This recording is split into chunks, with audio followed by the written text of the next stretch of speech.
Hey, y'all. Okay, and we've only got 2 chairs right now, but if you want to pull up another chair, please feel free to. I can. Well, yeah, I'll do that. I'll do that. Oh, man. Okay, well, that was a crazy round. Yeah. That was a round. No, I can just stand it. That was probably one of the most fun rounds to watch I think we've had. So there's a lot of potential boards to go over. Let's see. Yeah, of course. We're on the other table playing north-south. Well, yeah, we saw both tables. Okay. Board view. Yeah, let's do it like this. So. Okay, so let me pull up results. There's a lot to unpack in this match. Are there any boards that stand out to you immediately? Well, there's one board I messed up, which is pretty much obvious, because I mean, it's. Which board? What are you talking about? 4 spades double making. 5. Oh yeah, okay. No, not that. That's 6. Oh yeah, it's 4 spades double. Making on the other table. That's Okay. 90. Yeah, Here we go. Okay. Okay. So yeah, I mean, this one is this that interesting to talk about though? Like, so what was your you led a club? Yeah. To the ace, and then king of diamonds to the ace, and then I played a small diamond because simply because I know my partner's out, but I wasn't expecting partner to have like a singleton and a void at the same time, and if my partner has void in spades, the declarer has 8 spades, in which case I might just blast 4 spades with that hand. But he didn't, so I wasn't expecting him to have so many spades that my partner can't draw for nothing. Is this actually a mistake though? I don't think it is. It sort of is, but I probably should have played hearts before that. No, to be clear, I think you should. Did you play low? Yeah, you did. Low. You did. That's yeah. the problem. So I mean, playing the jack, they still don't make because they don't have 2 pitches on diamonds. But this way, I gave them 2 pitches on hearts in diamonds, and they accidentally made that. But, I mean, do you actually think this is a mistake? I don't really think this is a mistake. How are you supposed to read that West has 8 spades on this auction? That's true, you can't but read that. I still probably should play ace of heart because I'm pretty sure that West doesn't have ace of hearts. And even if I played a diamond, the declarer could like simply pitch from his like doubleton heart to make a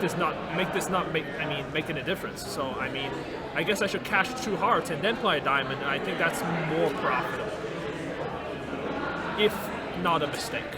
I mean, yeah. No, I think you're right. Actually, you're right. I think I should play a heart. Okay, I didn't because think you're that not through. expecting partner to have 7 clubs either. So it's more likely that West has heart shortness. That makes sense. And yeah, that too. Good thinking through that. And I was also expecting West to have a stack of clubs too. I think on a hand like this, it's very easy to make, like, I had to think about to realize it is an error. Because you're like, yeah, I'm almost like 100% sure getting a rough. But there's the loser on loser, so it kind of mitigates. There's a loser on loser. That's the point. Okay, and then, let's see. Board 1's not a mistake. I probably should have passed, but yeah, we were talking about on commentary. You're south. Yeah, south. I probably should have passed. But No. 11 count. Yeah, I mean, you had 2 aces. Ace, queen, jack. Yeah. I think it was definitely reasonable. Let's see. This one. Why is the other table in 3 no trump? I was. So this one. What was your thought process with your hand on this auction? And sorry, what is your name? I'm Alan. Alan. Okay. I'm William. William. Okay. I wasn't too sure. he overcalled 1 spade. Yeah. I was kind of hoping partner would have a stronger hand to double it, so then we would put them in 1 spade double. So that's how I passed the first. Well, one. I think the trap pass is very clear, and then your double. That was I don't even know. I think your double seems right. It's just flexible. Hey, I had a trap pass, right? Yes. Yeah, and then but what were we? I think the most interesting thing is your decision to pass over 2 hearts. What were you like? How were you evaluating there? See, All right, head-to-head assignments. I don't know. It just felt like for next round. I'll be over to get I don't everything know sorted the spade I knew West had round 1 in 5. just a Like second. that was the dangerous. plays. If he had 6 or something, that would be a few roughs or something. And I felt like they both entered the auction, so I felt like we probably didn't have the points either. So I just passed it. yeah, that's all reasonable. You took a very reasonable view of your hand. That your hand isn't as good as like a raw point evaluation would lead to suspect. Yeah, that's I actually agree because I passed after 1 heart, so I don't really have extras, and they both came in the bidding. So And and by like this evaluation, like UGA North took a much more aggressive view of the hand, and like we went terribly. So like this was a really important aspect of the match. What else to talk about? I guess the last one. Let's talk about the last one too. Okay, and this was another very key difference. At UGA table, 2 hearts was bid rather than 1 heart. Like, could you talk about the thought process choosing between 1 heart and 2 hearts here? I know my hand was only 9 points, but I knew he had limit or better, and so. Oh, sorry, I mean like 1 heart versus 2 hearts on the first call. Probably one. Oh, versus 2 hearts. Yeah. I usually don't. I usually don't do 2 too often. It's personal. I think habit. I think for that hand to bid 2 hearts, it's way too strong for that. Like I would bid 2 hearts with like not vulnerable, with like much worse stuff, like a 5 to 7 count with some decent hearts. But like but Alan had 2 aces. It depends on, it's just a stylistic thing. So if you're saying you just don't like Bane 2 or like, this is too strong, that's reasonable. Yeah, and I like your 3 heart rebid. I feel like it keeps things flexible but in a way describes your hand. So, I mean, you don't have any shortness, but still I think it's okay. So I think those are the boards we'll go over right now. I haven't interviewed either of you. I didn't know your name. But y'all, like, what are your thought process? Like, how is the tournament going? You're in first now. So like, how is the tournament going? What have you enjoyed? Like, yeah, how's it been? It's been fun. Enjoy playing. Okay. William, any thoughts? It's been pretty well. I've been making some mistakes, but there wasn't any. It wasn't much more of an accident because, if you do remember the 3 neutron making 7 board from yesterday, that was me, and it was like stupid. But overall, it was like pretty smooth sailing, and things were going well. Except some like small mistakes, which I mean I might be more focused on mistakes because I'm playing and like watching my plays and my teammates' performance at the same time. So yeah, probably I'm going to focus more on my own mistakes, but still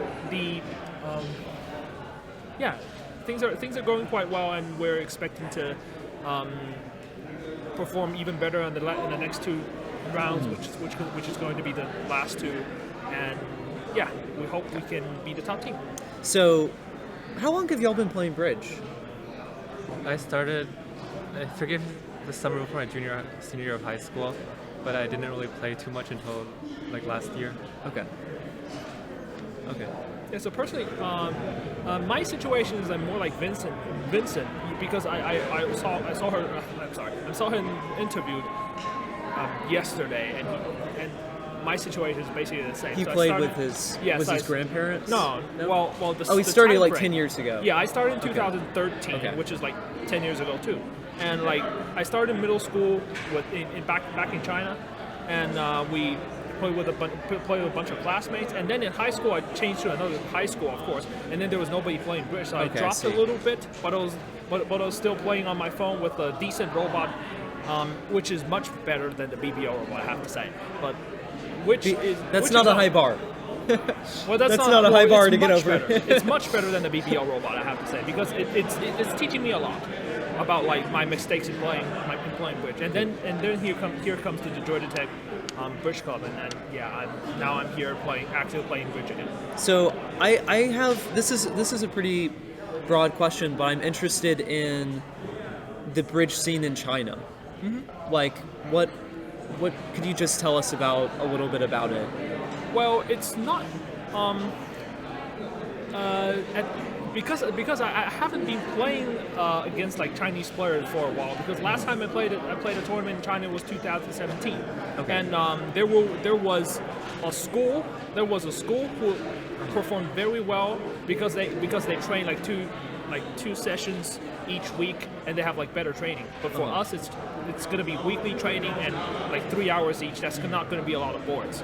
So I think.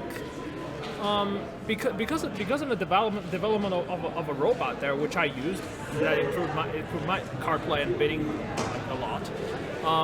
Bridge is gaining popularity among youngsters, and there are a certain number of people. Who's like a little bit older that likes to play bridge, like my father, and yeah, I think that's how it looks like. Okay, so. There's a smaller, like compared to America, there's a much smaller like legacy group of players. But yes, obviously, drastically, but drastically. but it's gaining popularity. Yeah, it's gaining popularity among youngsters, and yeah. It's always interesting. Like I know the Chinese bridge scene is relatively big compared to other international bridge scenes, but you don't actually hear that much about it. So No. I wanted to ask about it anyway. No, I haven't been playing in China for like. I mean, last time it was 2017, and it was a bunch of like high school people. All right, well, anything else you want to say to stream or like? Thanks for watching, and enjoy the next 2 streams. Absolutely, thank y'all. Thanks so much for coming on. No problem. Okay.